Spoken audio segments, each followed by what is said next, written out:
Good afternoon, good evening, good morning. I don't know where you are in the world today viewing me live, but this is Coach Monique Beck. I am the Legacy Coach, and I'm coming to you guys live and direct from South Bend, Indiana, as I say all the time.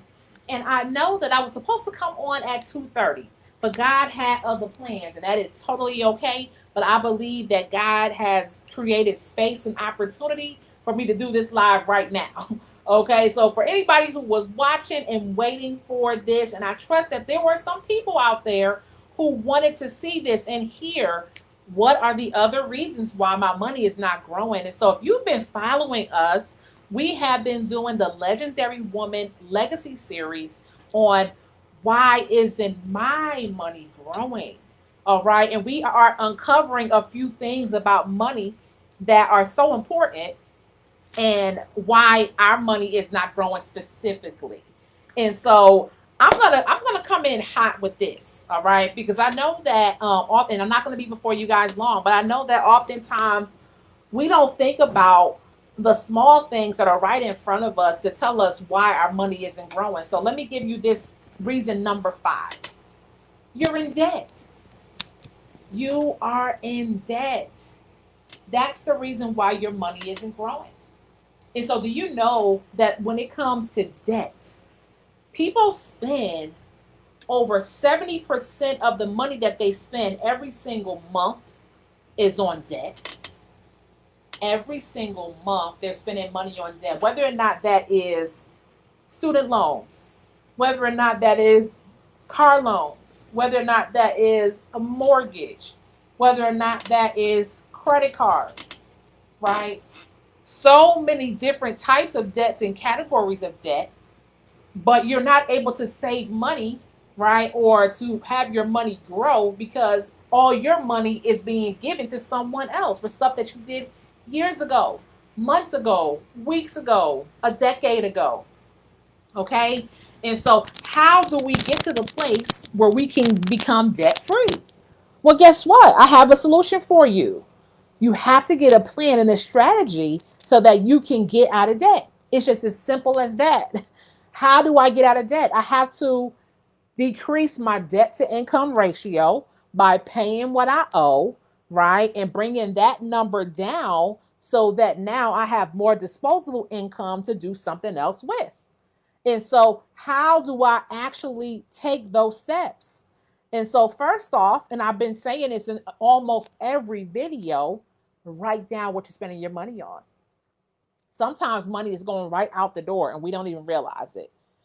What is your debt? Do you have the fastest plan, the fastest strategy that's going to help you to get out of debt years faster? And I'm not talking about bankruptcy. I'm not talking about that. I'm talking about paying what you owe. And you'll be surprised. Sometimes when you set up arrangements with your debtors, then they will forgive some of that.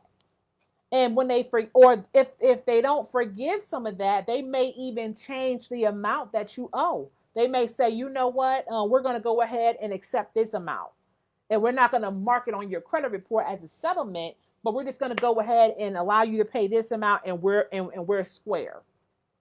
People want their money back. And I remember back in the day, I entertained the idea of filing bankruptcy. I'm like, you know what? I have a lot of debt. I'm just going to go ahead and file bankruptcy. But something bothered me about that. And no disrespect to anybody who does, right? Or who has filed bankruptcy. But I'm saying for me, it didn't feel right for me to use somebody's credit limit or line of credit, okay, and just get all the merchandise, the products and services, and not pay it back. I may as well give the thing back. But for me, it didn't sit well with me to say, okay, I went ahead and I bought all like a whole new wardrobe on these credit cards. And now I'm expecting that to drop off without me paying a dime towards it. To me, I just it just don't sit right with me. So some people do believe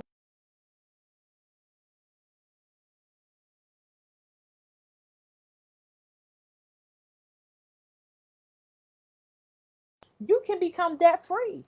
And oftentimes you can do it a lot sooner than what you think you can. So I want to share my story because I like to share my story as well. And I noticed in my past videos this week, I wasn't really sharing my story. And it's not to say that I, am sitting on some mountaintop talking to you guys from up here and I've never experienced anything. No, that's not the case. And I'm working on a book right now called Get Out of Debt, Get Up and Get Out of Debt Once and For All, right? And so that book will be published soon enough. But I'm still on my journey. But guess what God did for me? So God allowed me to get a strategy and a plan for me to get out of debt faster. And so here it is.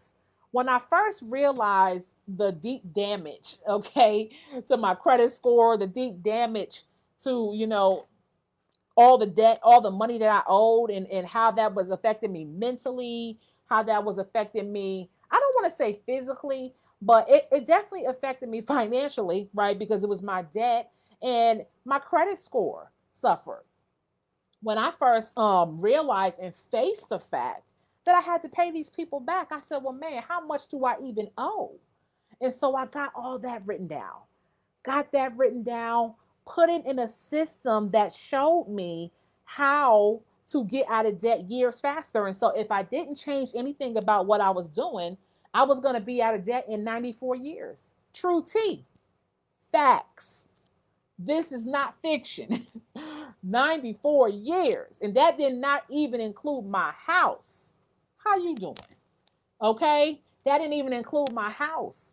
And so 194,000 of which 106,000 was student loan debt.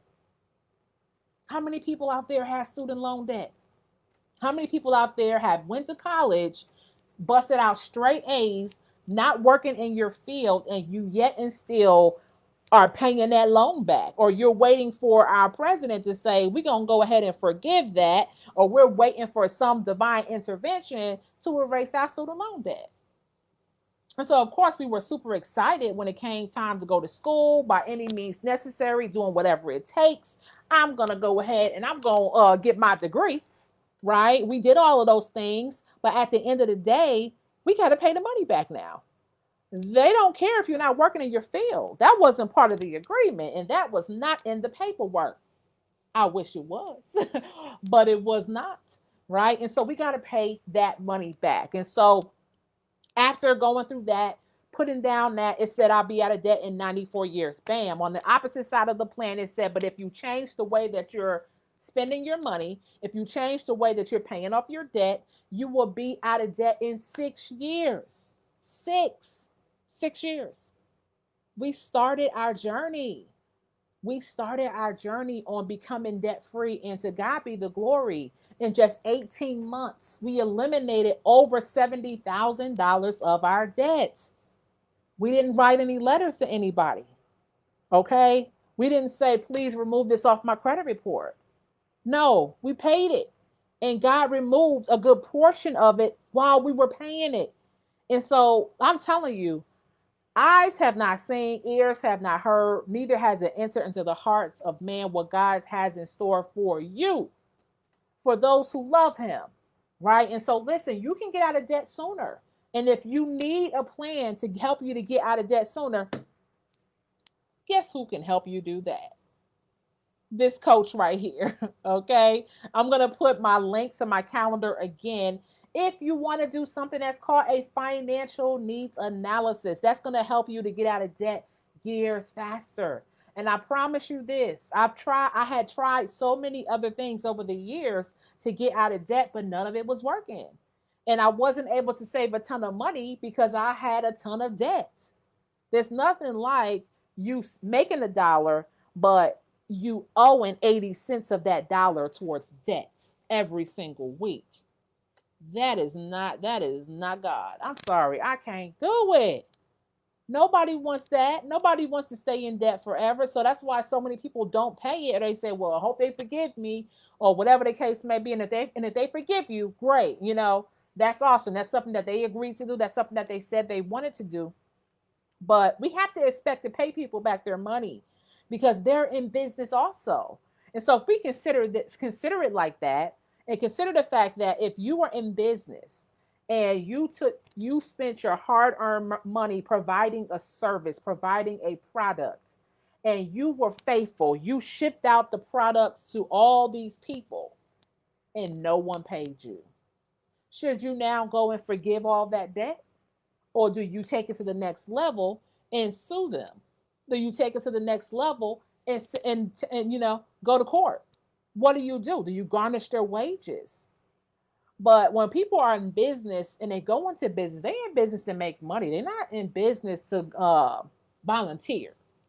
So we got to do right with that. We got to do right by people. We want our name to be well spoken of, right? Legendary women. And so, last one for today, you don't invest. That's why your money is not growing. You don't invest. Now, listen, I am a licensed financial representative. I am a licensed investment representative. What does that mean? I had to do 3 exams in order for me to gain my licensing. My first exam I did was a securities industry exam. All right, called the SIE. I passed that 2019 or so. And then I had to do what's called the Series 6. And then I had to do the Series 63. And so I also did this the Series 26, which gives me a principal's license. And so I can open up my own financial brokerage with that license. Okay? And so I passed all my tests years ago. And I am helping people invest their money, but not just helping them invest their money, but helping them to understand what does it mean to invest your money. And so people are often afraid of what they don't know about. And I understand because when you go to a job and you first day of work, right? They give you a packet of information. You go through orientation. They say, here, this is your 401k. This is your life insurance. This is your, whatever. And you fill out all that paperwork for your health care. And then you have no idea where your money is going, how it's being invested. By the way, you didn't even know you were investing. You thought you were just saving for retirement, like in an account. And that's not actually what you're doing. So when you go in and you do a 401k, 403b, you're investing. Whether or not you know the fine details, you're investing your money. So they take that money out of your check either before tax or after tax, weekly, bi-weekly, monthly, whatever the method is.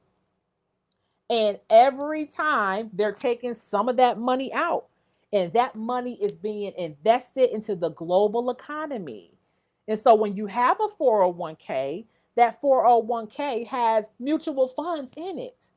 And so there's different funds that exist, but if you don't know how to grow your money, if you don't know where to invest your money, if you don't know if you should be an aggressive investor, if you don't know if you should be uh, I'm losing my train of thought. Conservative investor. If you don't know if you should be a moderate investor, then you just do whatever. You do whatever the default is. And so when you go to a job and you sign up for the 401k, guess what? If you haven't specified how you want your money to grow and you haven't given it an assignment, it is going in the default account. What does that mean? That means that you're putting your money and everybody in that default account has the same strategy, whether or not we talked about it or not. But where all of our money is going to be growing the same way because it's all in the same fund. Now, mind you, if you're an aggressive investor, that means that you're taking a higher risk for a higher reward. You want to take a higher risk so you can reap the benefits of taking that risk. That's what investing is. It is risk. And there's no guarantees. There's no guarantees in life anyway, are there? Right? And so that's that part. If you say, you know what, I'm not sure if I want to be that aggressive, let me go ahead and be a moderate investor, right? And so as a moderate investor, you're not taking as much risk, but you are taking some risk because in the long run and in the long term, you want to see your money grow. And last but not least, as a conservative investor, you don't want to take much risk at all. You are risk adverse, but you understand that you have to invest.